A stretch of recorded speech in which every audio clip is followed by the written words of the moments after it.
The Wealthy Life is brought to you by investment dealer Raymond James. Life well planned. See what a Raymond James advisor can do for you.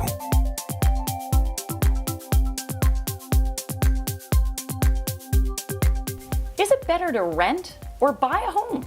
With me today is Andrea and Tyler. They're the modern version of the Brady Bunch with a blended family, 4 kids, a dog, some fish, and an RV. Should they continue renting or take the plunge into home ownership? That's what you want to know, isn't it? Absolutely. Welcome, Tyler. Welcome, Andrea. Thanks for being on the show. Thanks for having us, Sybil. So how long have you been renting your existing home? A couple of years now, 2 years. And is it working for you with that busy family? Yeah, very much so. The house is perfect for the size of family that we have. It's just a decision as to whether we want to make it bigger or not, or condense and go smaller to own. So Tyler, what appeals to you most about buying versus renting? I like the whole notion of pride of ownership, and I like to be able to change things in the house without asking permission to do it. If I want to paint inside, or if we want to change the landscaping or anything like that. So you really want to personalize it? Absolutely. You mean you don't want to throw your money away at a rental? I'd rather not. Well, that makes a lot of sense. If you were going to buy a home around the same size, is that what you're looking at? Or are you prepared to go a little bit smaller if it makes sense? I think it just depends on if and when, because the issue would be just with the kids, whether they're all with us or whether they're perhaps moved on to university or done something different, right? Yeah. So right now the house works perfectly for us because it has enough bedrooms for everybody, plus a gym and family room, so there's lots of separation. So ideally, we'd like to purchase the home we have right now or the design of it. Right? Is area important to you? Yeah, absolutely. We like the area that we currently live in. There's great schools, so we're kind of committed to trying to find something in that area. And what are you currently paying in rent? $21.50 a month. And what would it cost you to buy a comparable home in that area? About $800. Okay, well, we're going to need to crunch some numbers to see if this makes sense for you. So don't go away. When we return, you'll get my answer. You might be surprised.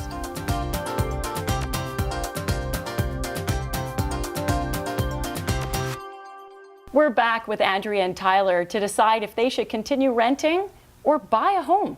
When we left off, you were paying $21.50 in rent versus you're looking at about $800,000 to buy. And I think your big question for me is, does this make sense? Yep. Well, I'll tell you right off the get-go, $21.50 in rent for an $800,000 home is a pretty darn good deal. It is, yeah. So I've worked out a little bit of some math here because I like my numbers. And if you were to borrow $800,000 to purchase, and we'll talk about down payment another time, your monthly mortgage payment is going to be about $3,800. Wow. In addition, you've likely got some other expenses you're not used to paying right now. Do you pay utilities currently? Yes, we do. Oh, you do? Okay. Yeah, so and that's we cover the water too. okay. So that's going to be a wash whether you rent or buy. You're still paying that. Do you have any idea what your property taxes might be? No, not really. I haven't even looked at it. On a house of that value, I'm going to estimate it's about $4,000 a year.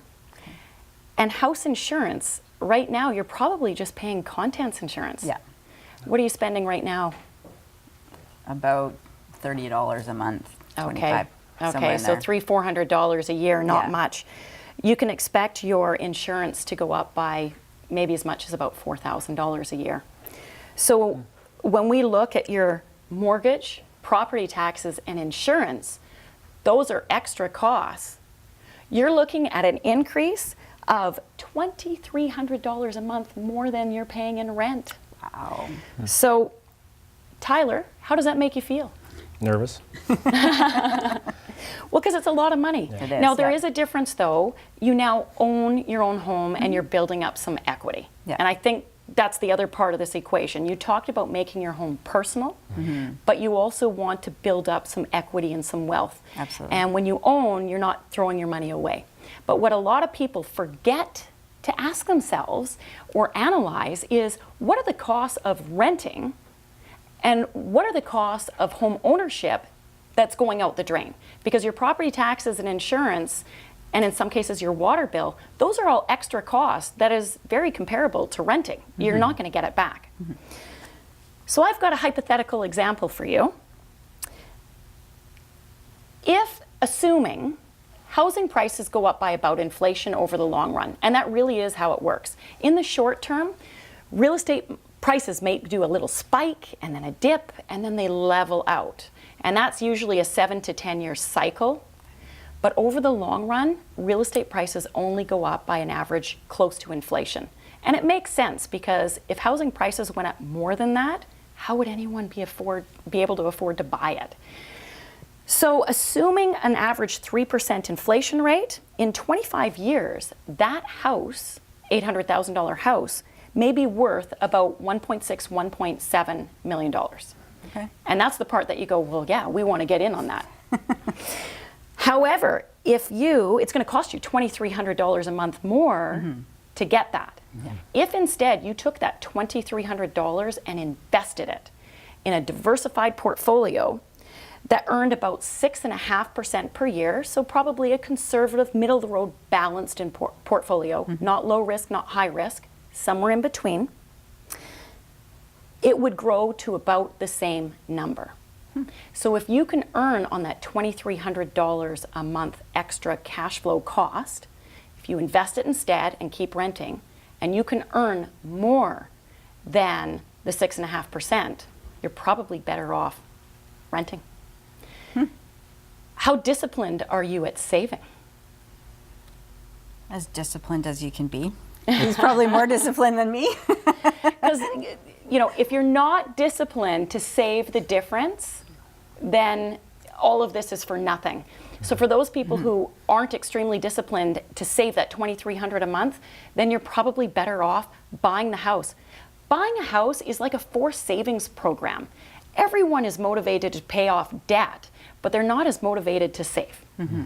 And I think you'd probably agree with that. Yeah. So if we wanted to keep your payments around the same as they are right now, we're really looking at a purchase price of around $500,000. And included in that, you'd probably need a mortgage helper, a suite that would generate about $800 to $900 a month. Okay. Is it possible to find something you like for $500,000 instead of $800,000?